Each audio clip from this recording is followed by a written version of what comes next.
Welcome back to Let's Talk Kashrus, presented by the Kashrus Awareness Project.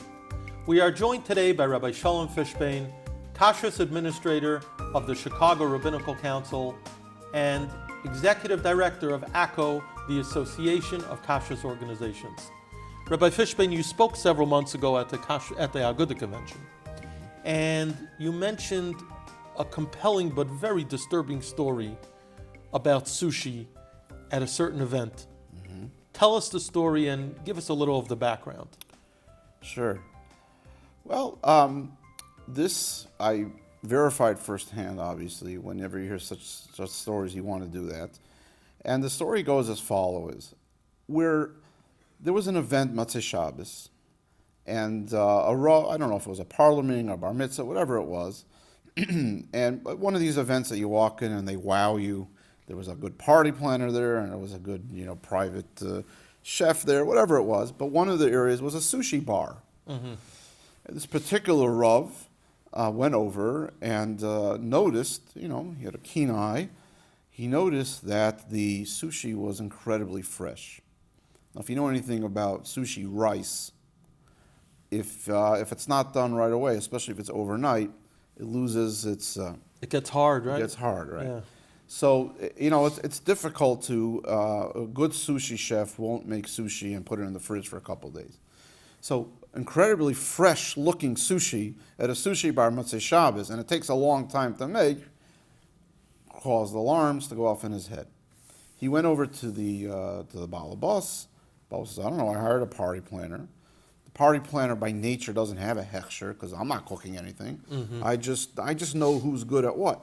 Mm-hmm. So the party planner said, well, I hired a fellow that is in business. He's a shadchan for sushi chefs that work maybe in kosher restaurants in their day job. And at night they'll be, because they understand good sushi. So he's a shadchan for various people. Called this and this guy, he called this and this fellow, and said to him, tell me about the sushi made for this party in this chosh of a city that I'm eating at.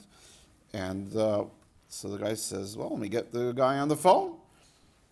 Long story short, the sushi chef indeed made it, but unfortunately made it that day on Shabbos. Now this is a non-Jewish sushi sushi chef.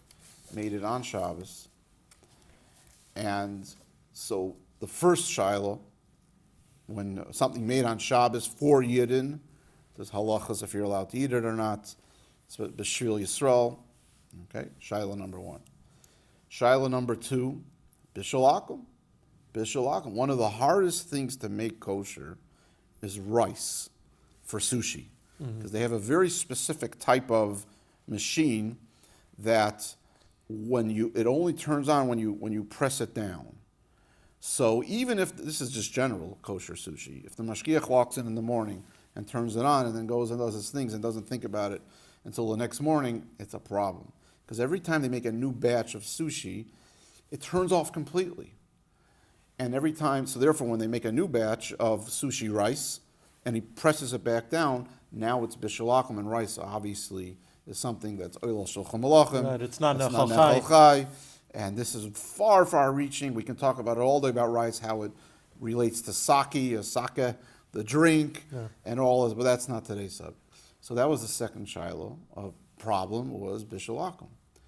But when they dug a little deeper, they found that not only were these two shilohs, Shabbos and bishul akum, but Nebuch, the guy had gone to the fish market and bought fish that was a min tomei, not kosher, not deraisas we're talking about. And it was, on one hand, shocking, and I say this with the most regret to say, unfortunately not shocking to myself and those of us in Kashrus. Mm-hmm. What has happened that just the fact that this guy works in a kosher restaurant is enough to be soymech on him. So now, what has happened? And the sad part about it is that the party planner the shadchan, the guy that does this business, he says, I get hundreds of these calls, and you're the first one to ask me about kashrus.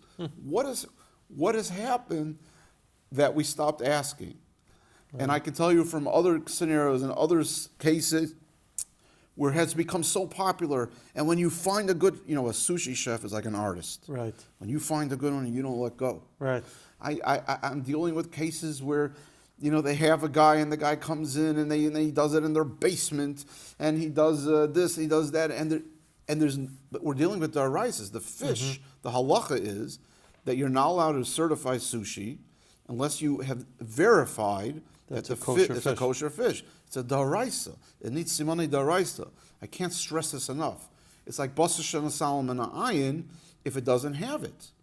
So it was a scary moment. I'm glad that the word got around that story, because really all we want to do is raise awareness. And I'll say that if anyone at any step of the way would have asked a question, it would have been able to maybe stop this tragedy, which it is a tragedy, in its tracks, meaning if the Baal Bus hosting the party would have asked a question of the party planner, or the party planner would have asked a question of the shadchan, or the shadchan would have done his due diligence. And I think we're grateful as well to whoever this Rav was.